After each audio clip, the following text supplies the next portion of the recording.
ಅಫ್ಘಾನಿಸ್ತಾನ್ ಜೊತೆ ಮಾತನಾಡಿದ್ದಾರೆ ಸಚಿವ ಎಸ್ ಜೈಶಂಕರ್ ಅವರು. ಸದ್ಯ ವಿದೇಶಾಂಗ ವ್ಯವಹಾರಗಳ ಸಚಿವರು ಪಾಕಿಸ್ತಾನದ ವಿದೇಶಾಂಗ ಸಚಿವರೊಂದಿಗೆ ಮಾತುಕತೆ ನಡೆಸಿದ್ದಾರೆ.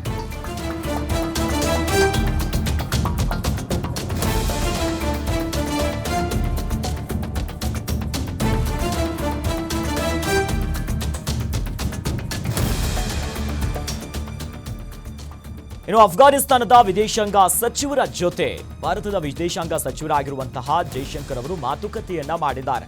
ಮಲ್ವಾವಿ ಅಮೀರ್ ಖಾನ್ ಮುಕ್ತಾಯ್ ಅವರ ಜೊತೆ ಮಾತಾಡಿದ್ದಾರೆ. ಸದ್ಯ ಈ ಮಾತುಕತೆಯ ನಂತರ ಟ್ವೀಟ್ ಮಾಡಿದ್ದಾರೆ ಸಚಿವ ಎಸ್ ಜೈಶಂಕರ್ ಅವರು. ತಾಲಿಬಾನ್ ಸರ್ಕಾರ ಬಂದ ಮೇಲೆ ಇದೇ ಮೊದಲ ಬಾರಿಗೆ ಮಾತುಕತೆ ಆಗ್ತಿರೋದು. ಹಲವು ಕುತೂಹಲಕ್ಕೆ ಈಗ ಕಾರಣ ಆಗಿದೆ ಜೈಶಂಕರ್ ಅವರ ಮಾತುಕತೆ. ಪಹಲ್ಗಾಮ್ ದಾಳಿಯನ್ನ ಖಂಡಿಸಿದ್ದಕ್ಕೆ ಜೈಶಂಕರ್ ಅವರು ಧನ್ಯವಾದವನ್ನ ಹೇಳಿದ್ದಾರೆ. ಸದ್ಯ ಹಲವು ಪ್ರಶ್ನೆಗಳನ್ನ ಹುಟ್ಟು ಹಾಕಿದೆ ಈ ಜೈಶಂಕರ್ ಅವರು ಮತ್ತು ಅಫ್ಘಾನಿಸ್ತಾನದ ವಿದೇಶಾಂಗ ಸಚಿವರ ಮಾತುಕತೆ. ಹಿಂದೆ 1999ರಲ್ಲಿ ಕಂದಹಾರ್ ವಿಮಾನ ಹೈಜಾಕ್ ಪ್ರಕರಣ ಆದಂತ ಸಂದರ್ಭದಲ್ಲಿ ಭಾರತ ಮತ್ತು ಅಫ್ಘಾನಿಸ್ತಾನದ ಸಂಬಂಧ ಹಳಸಿತ್ತು. ಈಗ ಮರಳಿ ಅಫ್ಘಾನಿಸ್ತಾನದೊಂದಿಗೆ ಕೈ ಜೋಡಿಸ್ತಾ ಇದೆ ಭಾರತ. ಶತ್ರುವಿನ ಶತ್ರು ಮಿತ್ರ ಎನ್ನುವಂತ ನೀತಿಯನ್ನ ಭಾರತ ಪಾಲಿಸ್ತಾ ಇದೆಯಾ ಅನ್ನೋ ಪ್ರಶ್ನೆ ಕೂಡ ಹುಟ್ಟು ಹಾಕ್ತಾ ಇದೆ. ಯಾಕಂದ್ರೆ ಇದು ಅತ್ಯಂತ ಮೊದಲ ಬಾರಿಗೆ ಒಂದು ಪೊಲಿಟಿಕಲ್ ಆಗಿ ಮಾತುಕತೆ ಆಗಿರುವಂಥದ್ದು. ಮೊಟ್ಟ ಮೊದಲ ಬಾರಿಗೆ 1999ರ ಹೈಜಾಕ್ ಏನಾಯಿತು, ಅದಾದ ಮೇಲೆ ಭಾರತ ಮತ್ತು ಅಫ್ಘಾನಿಸ್ತಾನದ ಸಂಬಂಧ ಹಾಳಾಗಿತ್ತು.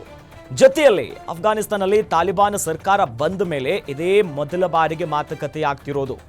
ಆ ನಿಟ್ಟಿನಲ್ಲಿ ಸದ್ಯ ಮಾತುಕತೆ ಆಗ್ತಿದ್ದಂತೆ ಜೈಶಂಕರ್ ಅವರು ಆ ಬಗ್ಗೆ ಟ್ವೀಟ್ ಮಾಡಿದ್ರು, ಧನ್ಯವಾದ ಹೇಳಿದ್ರು. ಯಾಕಂದ್ರೆ ಅಫ್ಘಾನಿಸ್ತಾನ ಪಹಲ್ಗಾಮ್ ದಾಳಿಯನ್ನ ಖಂಡಿಸಿದೆ.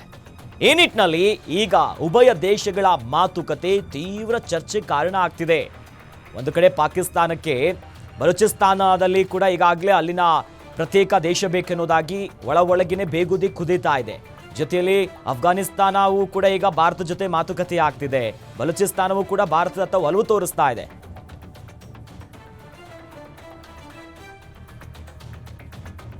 ಈ ಬಗ್ಗೆ ಹೆಚ್ಚಿನ ಡೀಟೇಲ್ಸ್ ಅನ್ನ ಪಡ್ಕೊಳ್ಳೋಣ. ನಮ್ಮ ಪ್ರತಿನಿಧಿ ಚಂದ್ರಮೋಹನ್ ಅವರು ನಮ್ಮ ಜೊತೆ ಜಾಯ್ನ್ ಆಗ್ತಿದ್ದಾರೆ. ಎಸ್ ಚಂದ್ರಮೋಹನ್, ಒಂದು ಕಡೆ ಬಲೂಚಿಸ್ತಾನ ಭಾರತದತ್ತ ಒಲವು ತೋರ್ತಾ ಇದೆ, ಅದರ ಜೊತೆಯಲ್ಲಿ ಈಗ ಅಫ್ಘಾನಿಸ್ತಾನವೂ ಕೂಡ ಭಾರತದ ಜೊತೆ ಮಾತುಕತೆ ನಡೆಸಿದೆಯಲ್ಲ, ಇದು ಅಂತಾರಾಷ್ಟ್ರೀಯ ಮಟ್ಟದಲ್ಲಿ ಯಾವ ಸಂದೇಶ ಹೋಗ್ಬೋದು, ಏನೆಲ್ಲ ಅಪ್ಡೇಟ್ಸ್ ಇದೆ ಈ ಬಗ್ಗೆ ಚಂದ್ರಮೋಹನ್?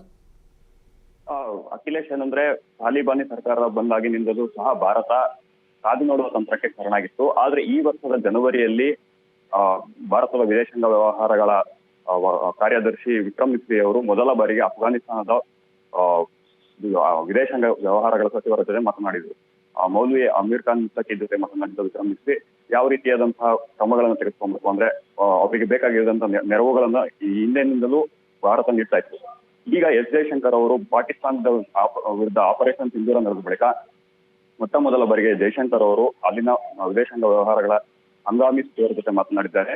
ಅಂದ್ರೆ ಭಾರತ ಮತ್ತು ಅಫ್ಘಾನಿಸ್ತಾನ ಹಿಂದಿನಿಂದಲೂ, ಅಂದ್ರೆ ನಾವು ತುಂಬಾ ಮಹಾಭಾರತದ ಕಾಲದಿಂದಲೂ ಭಾರತ ಮತ್ತು ಅಫ್ಘಾನಿಸ್ತಾನದ ನಡುವೆ ಒಂದು ಸಂಬಂಧ ಇದೆ. ಹೀಗಾಗಿಯೇ ತಾಲಿಬಾನಿ ಸರ್ಕಾರ ಬಂದಾಗಲೂ ಸಹ ಅಫ್ಘಾನಿಸ್ತಾನದ ಜೊತೆ ಬೇರೆಲ್ಲ ಒಂದು ಸಂಬಂಧಗಳನ್ನ ಕಡಿದುಕೊಂಡಿದ್ರು ಸಹ ಮಾನವೀಯತೆಯ ದೃಷ್ಟಿಯಿಂದ ಅಲ್ಲಿಗೆ ಬೇಕಾಗಿದ್ದಂತಹ ಒಂದು ಸರಕುಗಳಾಗಿರಬಹುದು, ಆಹಾರ ಆಗಿರಬಹುದು, ಈ ರೀತಿಯಾದಂತಹ ನೆರವನ್ನ ಭಾರತ ನೀಡುತ್ತಲೇ ಬಂದಿತ್ತು. ಈಗ ಒಂದು ಏನು ಪಾಕಿಸ್ತಾನದ ಜೊತೆ ಏನೊಂದು ಆಪರೇಷನ್ ಸಿಂಧೂರ ನಡೆದಿದೆ, ಆಪರೇಷನ್ ಸಿಂಧೂರದ ಬಳಿಕ ಅಫ್ಘಾನಿಸ್ತಾನದ ಜೊತೆ ನಾವು ಸಂಬಂಧವನ್ನು ನಿಂತ್ಕೊಬೇಕು. ಯಾಕಂದ್ರೆ ಶತ್ರುವಿನ ಶತ್ರು ನಮ್ಗೆ ಯಾವಾಗೂ ಮಿತ್ರ ಅನ್ನೋ ಒಂದು ಮಾತಿದೆ. ಈ ರೀತಿಯಾದಂತಹ ನೀತಿಯನ್ನ ಭಾರತ ಈಗ ಅನುಸರಿಸ್ತಾ ಇದೆ. ಮತ್ತೆ ಏನಂದ್ರೆ ಅಫ್ಘಾನಿಸ್ತಾನ ಏನು ಬೇರೆ ಏನಲ್ಲ, ಭಾರತ ಬೇರೆ ಅಲ್ಲ ಅನ್ನೋ ರೀತಿ ಭಾರತ ಮತ್ತು ಅಫ್ಘಾನಿಸ್ತಾನದ ನಡುವೆ ಸಂಬಂಧಗಳು ಚರ್ಚೆ ನಡೀತಾ ಇದೆ. ಮತ್ತೆ ಇನ್ನೊಂದೇನಂದ್ರೆ ನಾವು ಗಮನಿಸಬೇಕಾಗಿರೋದು, ಖೈಬರ್ ಪಖ್ತೂನ್ಖ್ವಾ ಅಲ್ಲಿ ತೆಹರೀಕೆ ತಾಲಿಬಾನ್ ಪಾಕಿಸ್ತಾನ್ ಅಂತ ಏನಿದೆ, TTP ಅಂತ ಏನಿದೆ, ಈ ಉಗ್ರರು ಆಗಾಗ ಖೈಬರ್ ಪಖ್ತೂನ್ಖ್ವಾ ಅಲ್ಲಿ ದಾಳಿಗಳನ್ನ ಮಾಡ್ತಾ ಇರ್ತಾರೆ. ಈ ದಾಳಿಗಳನ್ನು ನಡೆಸಿ ಏನು ಪಾಕಿಸ್ತಾನ ಯಾವ ರೀತಿ ಕಾಶ್ಮೀರದಲ್ಲಿ ಉಗ್ರರ ದಾಳಿಗಳನ್ನು ನಡೆಸುತ್ತೆ, ಇದೇ ರೀತಿ ಅಫ್ಘಾನಿಸ್ತಾನದ ಉಗ್ರರು ಸಹ ಖೈಬರ್ ಪಖ್ತೂನ್ಖ್ವಾ ಅಲ್ಲಿ ದಾಳಿಗಳನ್ನು ನಡೆಸ್ತಾರೆ. ಈ ರೀತಿ ದಾಳಿ ನಡೆದಾಗಲೆಲ್ಲ ಪಾಕಿಸ್ತಾನ ಅಲ್ಲೊಂದು ಕಾರ್ಯಾಚರಣೆಯನ್ನು ನಡೆಸಿ ಅಲ್ಲಿ ನಾವು ಉಗ್ರರ ನೆಲೆಗಳನ್ನ ಉಳಿಸ್ ಮಾಡಿದ್ವಿ ಅಂತ ಹೇಳ್ಕೊಳ್ತಾರೆ. ಆದ್ರೆ ಅಫ್ಘಾನಿಸ್ತಾನ ಇದನ್ನ ನಿರಾಕರಿಸ್ತಾನೆ ಬಂದಿದೆ. ಮತ್ತೆ ಅವ್ರು ಹೇಳ್ತಾ ಇರೋದೇನಂದ್ರೆ, ನಮ್ಮ ದೇಶದ ನಾಗರಿಕರ ಮೇಲೆ ಪಾಕಿಸ್ತಾನ ಒಂದು ಕಾರ್ಯಾಚರಣೆ ನಡೆಸಿದೆ. ಯಾವ ರೀತಿ ಪಾಕಿಸ್ತಾನ ಭಾರತದ ವಿರುದ್ಧ ಹೇಳ್ತು ಅಂದ್ರೆ, ಅವರಿಗೆ ಅವರದ್ದೇ ಭಾಷೆ ಈಗ ಅರ್ಥ ಆಗಲಿಕ್ಕೆ ಶುರುವಾಗಿದೆ. ಇದನ್ನ ಒಂದು ಸ್ಟ್ರಾಟಜಿಕ್ ಆಗಿ, ಅಂದ್ರೆ ಸಕಾರಾತ್ಮಕವಾಗಿ ಬಳಸ್ಕೊಳ್ಳಲು ಭಾರತ ಪ್ರಯತ್ನಿಸ್ತಾರೆ. ಇದರ ಭಾಗವಾಗಿಯೇ ಎಸ್ ಜೈಶಂಕರ್ ಅವರು ಅಲ್ಲಿನ ವಿದೇಶಾಂಗ ವ್ಯವಹಾರಗಳ ಸಚಿವರ ಜೊತೆ ಮಾತುಕತೆ ನಡೆಸಿದ್ದು. ಒಂದು ಸ್ಟ್ರಾಟಜಿಕ್ ಅಲಿಯನ್ಸ್ ಮಾಡ್ಕೊಳ್ಳೋದು ರೀತಿಯಲ್ಲಿ ಭಾರತ ಮತ್ತು ಅಫ್ಘಾನಿಸ್ತಾನದ ನಡುವೆ ಚರ್ಚೆಗಳು ನಡೀತಾ ಇದೆ. ಇದರ ಭಾಗವಾಗಿಯೇ ಎಸ್ ಜಯಶಂಕರ್ ಅವರು ಮಾತನಾಡಿದ್ದಾರೆ. ಅಖಿಲೇಶ್, ಎಸ್, ಧನ್ಯವಾದಗಳು ಚಂದ್ರಮೋಹನ್ ತಮ್ಮೆಲ್ಲ ಡೀಟೇಲ್ಸ್ಗೆ.